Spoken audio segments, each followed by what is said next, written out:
স্ত্রীর পিস্তুত দাদাকে দিয়ে মারধর করালেন খোদ স্ত্রীকেই, এমনটাই ছবি দেখা গেল মুর্শিদাবাদের ডোমকল লস্করপুর এলাকায়। জানা গেছে গত 15ই লস্করপুরের নাজমুল হোসেনের সাথে বিউটি খাতুনের বিয়ে হয়। বিয়ের পর একাধিক মেয়ের সাথে সম্পর্ক রাখেন নাজমুল হোসেন। সেই কথা স্ত্রী বিউটি খাতুন বলতে গেলেই তালাক দেন নাজমুল হোসেন। এই নিয়ে মোট 5বার তালাক আর 5বার পুনরায় সেই স্ত্রীকে বিয়ে করেন বিউটি খাতুনকে নাজমুল হোসেন। গত 17 দিন আগে আবারও এক মহিলাকে নিয়ে ভিন রাজ্যে তামিলনাড়ুতে পালাচ্ছিলেন সেই নাজমুল হোসেন। হাতে নাতে ধরা পড়ায় কোনো রকমে প্রাণে বেঁচে একাই পালিয়ে যায় তামিলনাড়ুতে ওই যুবক। তারপর থেকে তার স্ত্রীকে মানসিক নির্যাতন শুরু করেন। শেষমেশ স্ত্রী সহ্য না করতে পেরে তার নম্বর ব্লক করতে স্ত্রীর পিস্তুত দাদাকে ফোন করেন ওই যুবক। তারপর ওই মহিলা দাদা এসে আচমকাই ওই মহিলার গায়ে হাত তোলে এবং মারধর করে। ঘটনায় আহত হলে ডোমকল মহকুমা হাসপাতালে চিকিৎসা করাতে হয় ওই মহিলাকে নিয়ে যদিও ওই মহিলা থানায় লিখিত অভিযোগ দায়ের করেন। তার দাদা বাবু বিশ্বাস এর নাম বলে জানা গেছে। এখন প্রশ্ন হয়, এই সমাজে মহিলার কতটা সুরক্ষিত? মহিলা কি সুরক্ষিত রাখার কে দায়ভার নেবে, পুলিশ প্রশাসন নাকি সমাজের মানুষ? হিন্দাতে আমি ব্লক করে দিয়েছি, ওর সঙ্গে আমার কোনো কথা নাই তাই বলি। কতদিন আগে গিয়েছে আপনার সঙ্গে? আজকে 17 দিন হচ্ছে যাওয়া। 17 দিন থেকে ব্লক আছে? হ্যাঁ, 17 দিনের মধ্যে যেদিন যাই তার পরের দিন লাস্ট কথা হয়েছে আমার সঙ্গে। আচ্ছা, কে মেরেছে আপনাকে?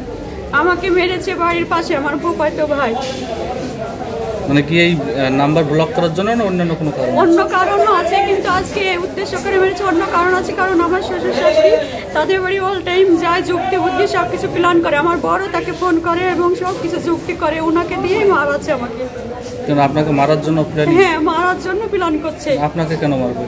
আমাকে মারবে মানে আমার স্বামী যদি মারতে যায় ও জেল খাটবে কি কেসে পড়ে যাবে, ওর বাবা মাকে বাঁচাবে, কারণ আমার ভাইকে দিয়ে আমাকে মারাবে সেই প্ল্যান করছে। কিন্তু আমার ভাই অশিক্ষিত চাষা, তো ওটাও বুঝে না।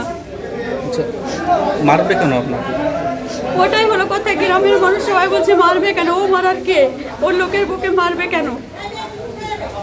আপনার স্বামীর কি অন্য কারোর সঙ্গে সম্পর্ক? আমার স্বামীর একাধিক মেয়ের সঙ্গে সম্পর্ক, ওটা বলি ওটা নিয়েই আমাকে এত কিছু, মানে আমারই দোষ। কিন্তু গোটা গ্রাম জানে, সবাই সাক্ষী দিবে আমার স্বামী কতটা ভালো, কতটা ও কি খারাপ কাজ করে, কতটা মেয়ের সঙ্গে প্ল্যান, কত জায়গায় ওকে ধরা হয়, মিটিং করা হয়, সবাই জানে গ্রামের লোক।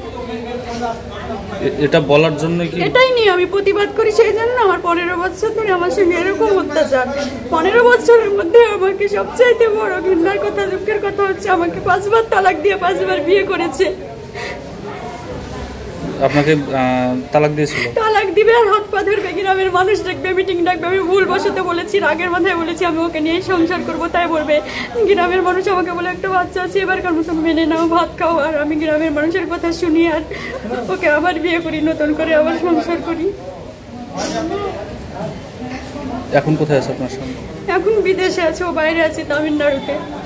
কি চাইছে ও? কি চাইছে, ও ভাবছে যে আমি ওকে আর ছেড়বো না। এবার লাস্ট ওয়ার্নিং ওকে দিয়েছে যে এবার যদি তুমি এই মেয়েটাকে এভাবে তালাক দাও, লাস্ট ওয়ার্নিং, এবার কিছু বড় কিছু ভাবা হবে। সেই জন্য নিজে আমাকে তালাক দেবে না, কিন্তু এভাবেই মেরে অত্যাচার করে হয়তো বের করবে বাড়ি থেকে। কিন্তু তবুও আমি বাড়ি থেকে নড়ি না, আমাকে এত অত্যাচার অশান্তি করে আমি বাড়িতেই থাকি বাচ্চা নিয়ে। আপনার শ্বশুর শাশুড়ি অত্যাচার করে? শ্বশুর শাশুড়িও আছে, সবাই আছে। ওদের বাড়ির কেউ আমাকে দেখতে পারে না, কেউ আমার সঙ্গে কথা বলে না। আমি আমার বাড়ির পাশের মানুষের সঙ্গে মেলামেশা করি, সবার সঙ্গে মিশে থাকি, কিন্তু ওরা আমার সঙ্গে কেউ কথা বলে না। আমি এখন চাইছি এর বড় কিছু, আমি যাতে সঠিক বিচার চাই। আমি এইভাবে কেন আমাকে পরকে দিয়ে মার খাওয়াবে? কি নাম আপনার? আমার নাম বিউটি খাতুন। আপনার স্বামীর নাম? নাজমুল হোসেন।